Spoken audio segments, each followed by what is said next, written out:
saya akan menjelaskan tentang gambaran umum dari surat kabar daring. Surat kabar daring ini juga dikenal sebagai surat kabar dalam jaringan, adalah suatu bentuk surat kabar berbasis internet dan termasuk dalam salah satu jenis surat media online.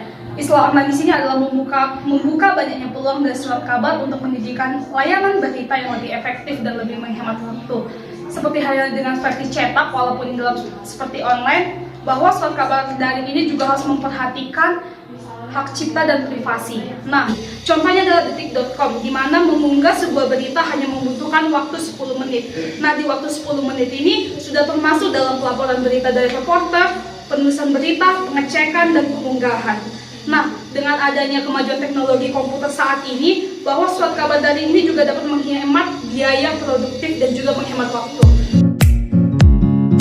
Baik, sekarang kita masuk kepada jenis surat kabar daring. Nah, surat kabar daring dibedakan menjadi dua jenis utama, yakni hanya surat kabar daring dan surat kabar hybrid. Versi pertama merujuk pada eksistensi surat kabar online yang terpisah dengan surat kabar cetak. Terpisah artinya konten maupun keberadaan surat kabar daring ini tidak menyertai versi cetaknya, seperti detik.com, okezone.com, dan vivanews.com. Sedangkan yang dimaksud dengan surat kabar hybrid adalah di samping berbasis jaringan atau online, surat kabar daring ini menyediakan versi cetaknya pula. Contohnya kompas.com yang berhybrid dengan Kompas cetak dan tempointeraktif.com dengan versi cetaknya pada koran Tempo dan majalah Tempo. Di sini saya akan membahas tentang keunggulan surat kabar daring, di mana yang pertama itu kita ketahui keunggulan yang pertama, kecepatan kebaharuan, di mana kecepatan kebaharuan itu berjalan di surat kabar daring. Yang kedua, media daring juga hemat biaya produksi, di mana kita tahu biaya produksi itu kita tidak membeli lagi karena menggunakan biaya cetak, tetapi sudah non cetak karena menggunakan online. Yang ketiga, surat kabar daring juga unggul dalam mendapatkan informasi, karena kita tahu kita sudah mendapatkan informasi dari handphone, televisi, karena sudah menggunakan media elektronik yang lebih baru seperti yang menggunakan iptek. Yang keempat, frekuensi pemberitaan lebih leluasa dan badan menghalangi produktivitas penulisan berita pada jurnalnya. Tidak menghalangi karena di mana produktivitas ini terus diproduksi oleh berita-berita daring.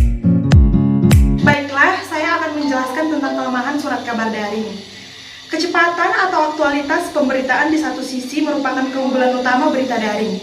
Namun, terkadang mengabaikan prinsip-prinsip jurnalistik seperti akurasi, faktualisasi, objektivitas, dan etika jurnalistik. Ini disebabkan oleh banyak hal, misalnya persaingan antar media online yang selalu ingin menjadi media pertama yang memberitakan peristiwa. Selain itu, kelemahan surat kabar daring yaitu perkembangan industri media tidak serta-merta sejalan dengan perkembangan infrastruktur media dan perkembangan literasi melek media pada warga negara. Itulah tentang kelemahan surat kabar daring. Nah, sekarang kita akan membahas tentang proses dan teknik produksi surat kabar seiring berkembangnya teknologi.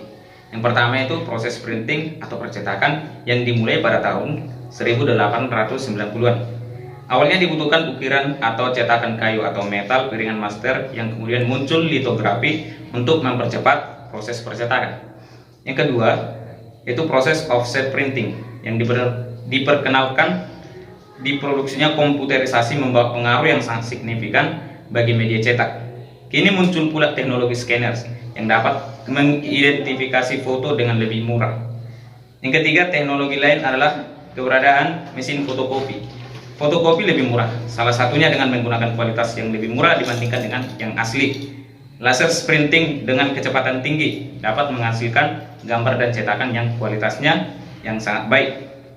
Nah, reporter juga dapat menggunakan akses search engine untuk mencari data di tumpukan data mentah. Perusahaan tribun atau organisasi berita mengkombinasikan berbagai media atau multiple dalam sebuah ruang berita yang sama. Nah, diharapkan dari situ bisa menghemat biaya dengan berbagai bahan berupa video, audio, dan foto yang kemudian diedit untuk digunakan oleh beberapa media. Baiklah, sekarang adalah dampak munculnya surat kabar daring.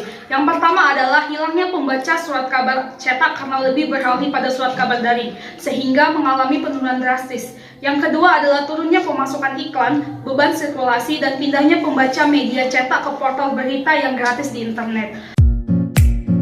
Baiklah, sekian dari hasil pemaparan dari kelompok kami. Jika ada perkataan yang salah atau perkataan yang kurang, mohon dimaklumi. Terima kasih.